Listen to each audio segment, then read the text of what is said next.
Hi, welcome to Yoga and You. This is Harini and today's topic is 5 different postures that we can practice in a day-to-day life. These postures can be practiced by beginners, intermediate or advanced practitioners and by all ages. Let's begin. Our first posture today is Pudum, which is also called hip tilts or hip raised position. So I'm going to teach you how to get into the posture. Lie down on your mat first. Keep your knees bent, hip width apart. You can hold your ankles if you are comfortable with it, but if you're not, then just place your hand down with your palms facing down.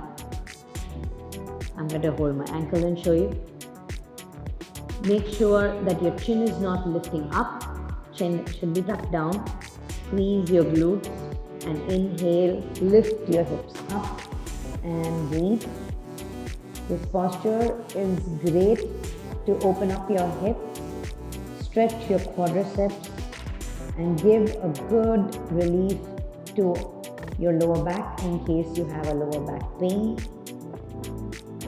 And as you exhale, slowly come down.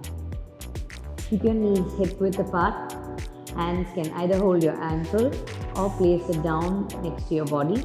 I'm going to show it with your hands holding the ankle. Make sure your glutes are tight and as you inhale, lift your hips up as high as you can and breathe here for 5, 4, 3, 2, 1. You can also hold it up to 10 counts if you're comfortable with it. Slowly as you exhale, bring your hips down gently and release. Our next posture is Badak Konasana, which is a butterfly pose. Many people would know about this as butterfly pose, but the actual Sanskrit name for this is Badak Konasana. You have to bring your feet together and bring it as close as you can to your groin. Once it's close to your groin, lift the lower back and straighten your spine. Open your feet like a book and elbows out. Lengthen the spine and tilt just 10 degrees forward, but keeping your shoulders away from the earth and chin out. Breathe here for 5, 4, 3, allow your thighs to come down as you exhale. 2 and 1. This is a great posture to massage your abdominal organs, and it also boosts all the reproductive organs. It massages your reproductive organs and boosts fertility. It's great for hip openers and helps you relieve any tension around your groin area.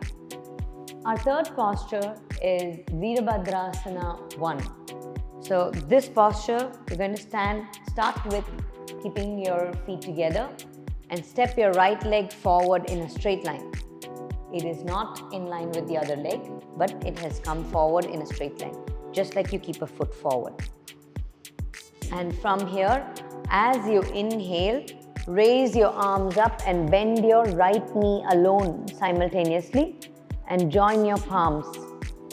Look up at your fingertips if you are able to find balance. Otherwise, you can just look forward, that's fine too. And breathe here.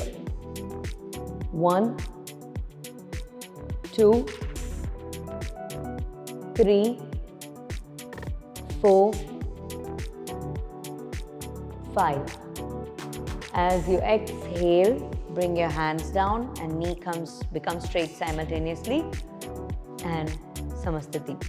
This posture is great to kind of calm your mind and also tone the side of your body. It also helps in strengthening your legs. All warrior poses help in strengthening your legs. They're called a warrior pose for this. One of the reasons they are called warrior pose is that. Virabhadrasana 1. Next pose that we are going to do is Badak Konasana. So for this, you're going to keep your feet wide apart, wider than Virabhadrasana, and turn your left toe out, right toe slightly in. Engage your hips, pull your bum in, pull your lower belly in, make sure your hips are facing forward. Arms should be up at shoulder level, engage your upper back, engage your core. Bend your right knee only up to your ankle and not beyond.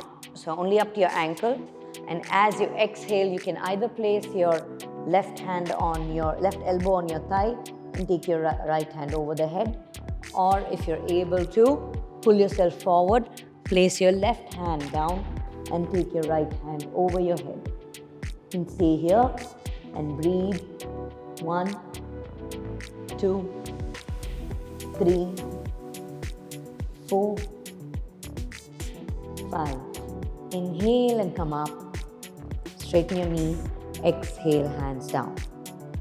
So this posture again helps with toning the side body, opens out the chest, and gives you a good opportunity to take a nice big inhale. Actually, it's a very good posture to increase the length of your inhales because it's easier to keep the exhale longer.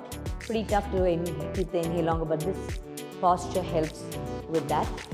And also it opens out your chest, so when you're tilting and looking up, it really helps in opening your shoulders and correcting your rounded shoulders if you have any.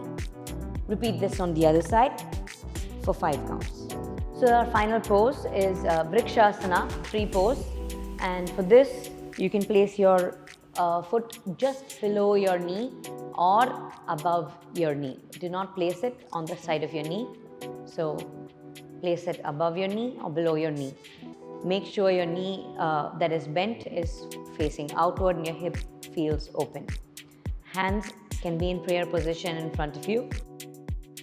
You can keep your hands in Namaste position in front of you or lift your hands up and fix your gaze at any object that isn't going to move. You can also fix your gaze on the floor below and try to balance yourself. Tree pose is a very fun pose. It brings a sense of lightness in your body while improving your balance. So with this, we finish our 5 poses that you can practice on a day-to-day basis. Anybody and everybody can practice this. I hope you try it and enjoy it. See you later. Bye.